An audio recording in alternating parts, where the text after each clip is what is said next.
પછી બંધ ન કરતા, માથે કપડું ઢાંકી દો અને તમારું કામ કરવા વયા જાવ. રસોડામાં થોડુંક કામ છે તો કામ કરો, પણ કામ કરતી વખતે તમે જે વાંચેલું છે ને એ યાદ કરો, એનું સ્મરણ કરો. પછી વળી 5 મિનિટ થઈ તો વળી એક પાનું અડધું પાનું વાંચો, વળી પાછું એનું સ્મરણ. એવી રીતે તમે આખું ભાગવત પૂરું કરો. પૂરું થાય એટલે પાછું પહેલેથી ચાલુ કરો. તમારે કામ શું છે બીજું? કામ જે કંઈ હોય કરજો ને. જીવો ત્યાં સુધી આ રીતે ભાગવત વાંચો, તમે મુક્ત થઈ જશો. લાવ, હું ગેરંટી લખી દઉં.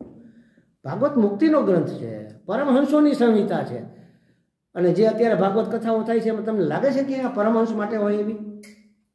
તો એ રીતે તમારે એનું અનુશીલન કરવું જોઈએ. અધ્યયન નહીં, અનુશીલન. એટલે એ જીવનમાં ઉતારવું જોઈએ. સમજણ ફરે તો જીવનમાં ઉતરે ને.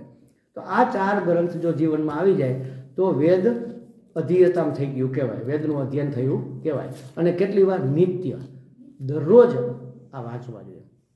હું તો મારા બધા શિષ્યોને, સાધકોને ખાસ કરીને કહું છું કે એક પણ દિવસ આપણો ગીતાજીના અધ્યાયના અધ્યયન વગરનો જવો જોઈએ નહીં.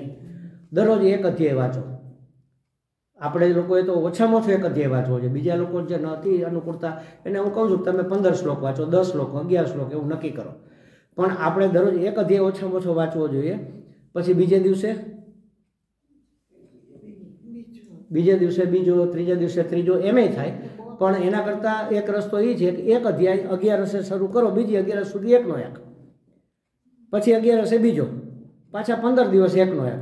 એવું એટલા માટે કે એમાં તમને ઘણી બધી સ્પષ્ટતા થઈ જશે, બધા શબ્દો સમજાશે, એના અર્થો પકડાશે, તમને બોલતા ફાવશે, એની જોડણી છૂટી કરતા ફાવી જશે.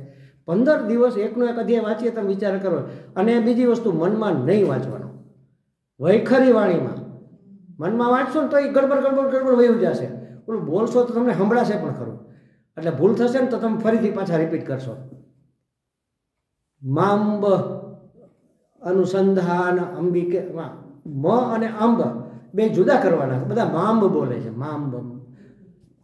આગળનો મ જુદો છે, અંબિકા શબ્દ જુદો છે. એ તમે 2-3 વખત બોલીને કરશો ને તો ખ્યાલ આવશે.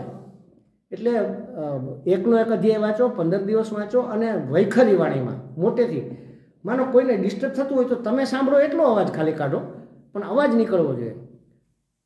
ધૃતરાષ્ટ્ર ઉવાચ અથવા સર્વધર્માન પરિત્યજ્ય મામેકમ શરણમ વ્રજ અહમ ત્વા સર્વ પાપેભ્ય નાશ.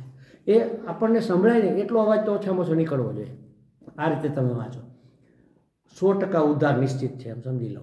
આ સૌથી સહેલામાં સહેલો, સારામાં સારો ઉપાય છે. આટલું તો આપણે કમસે કમ કરવું જોઈએ. બાકી આ 4 ગ્રંથમાંથી થોડું થોડું દરરોજ અધ્યયન કરવું જોઈએ. અને હવે તો સગવડ કેવડી છે કે આપણે અધ્યયન કરવાનો સમય નથી તો સાંભળો, સાંભળીને પણ થઈ શકે. બરાબર? આ રીતે વેદો નિત્ય અધ્યયતામ કરવું જોઈએ. અને પછી બીજું ચરણ છે, આપણે ટાઈમ તો થઈ ગયો છે, ટાઈમ વધુ થઈ ગયો છે થોડો, પણ મેં કીધું આ પૂરું કરીએ. ઓમ પૂર્ણમદઃ પૂર્ણમિદં પૂર્ણાત પૂર્ણમુદચ્યતે પૂર્ણસ્ય પૂર્ણમાદાય પૂર્ણમેવાવશિષ્યતે.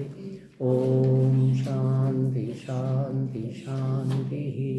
હરિ ઓમ. શ્રી ગુરુભ્યો નમઃ. હરિ ઓમ.